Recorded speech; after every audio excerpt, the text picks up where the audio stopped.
लोग बहुत ज्यादा से ज्यादा है। तर स्थानिक पातळीवर अनेक पदाधिकारी भाजपाशी आजही संधान साधून आहेत अशी एक चर्चा आहे। आमच्याकडे जे लोक आले ज्यांनी मुलाखती दिल्या यातले कोणीही भाजपमध्ये जाणार नाही याची आम्हाला खात्री आहे। जे गेले ज्यांनी कुठे जाऊन रात्री भेटत असतील ते परत आमच्याकडे मुलाखतीला आलेले नाही। आजच अनेक ठिकाणी म्हणजे प्रभाग 4 मधून 15 जण काँग्रेस सोडून भाजपमध्ये प्रविष्ट झाले। आता ज्याला जायचं ते जातील। काँग्रेसमध्ये आतापर्यंत अनेक मोठी मोठी माणसं गेले पण काँग्रेस संपली नाही। ते स्वतः संपले पण काँग्रेस नाही संपली। बरं, महाविकास आघाडी म्हणून काही युती किंवा आता पुढे काही आहे का?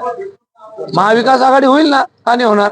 आम्ही स्थानिक पातळीवर त्या नेते मंडळीशी बोलू, त्यांच्या वरिष्ठांशी बोलू आणि त्याच्यानंतर त्याचा निर्णय केला जाईल। आपल्या पूर्ण 20 प्रभागाच्या मुलाखत झालेल्या आहेत। हो, मग आता ती जागा वाटप कसं होईल? नाही कसं आहे, शेवटी महाविकास आघाडी करायची असेल त्यावेळेला आपल्याला त्यांना काही प्रभागाने काही वाढ द्यावे लागतील। शिवसेनेच्या राऊत यांनी स्पष्ट सांगितले की आता महाविकास आघाडी राहिली नाही असं स्पष्ट कोणी सांगितलं? राऊत कोण? संजय राऊत।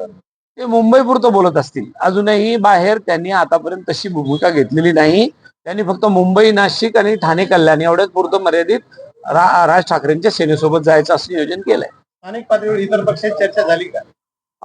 आमची चर्चा इतर पक्षाच्या वरिष्ठाशी सुरू आहे।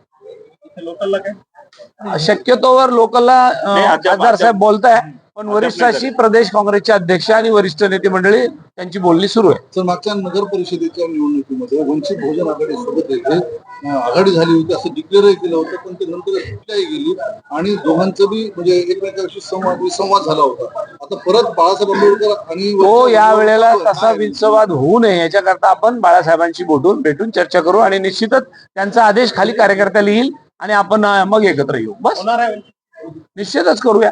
ते जर यायला तयार असेल तर आम्ही 2 पावलं पुढे आहोत। ते जर हो म्हणले तर आम्ही त्यांच्यासोबत त्यांना घ्यायला। नांदेड वाघाळा या महापालिकेच्या काँग्रेस पक्षाच्या प्रत्येक प्रभागातल्या उमेदवाराच्या मुलाखती घेण्यात आल्या।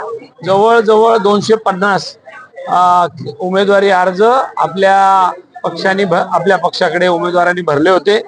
त्यातले बहुतांशी जवळजवळ 99% उमेदवार हजेरी लावून गेले आणि भेटले, सांगितलं, मुलाखती दिल्या आणि प्रचंड स्पर्धा ही प्रत्येक प्रभागामध्ये आहे। निश्चितपणाने यावेळेला आम्ही कुठल्याही परिस्थितीत काँग्रेसचा झेंडा या महापालिकेवर लावणार आहोत।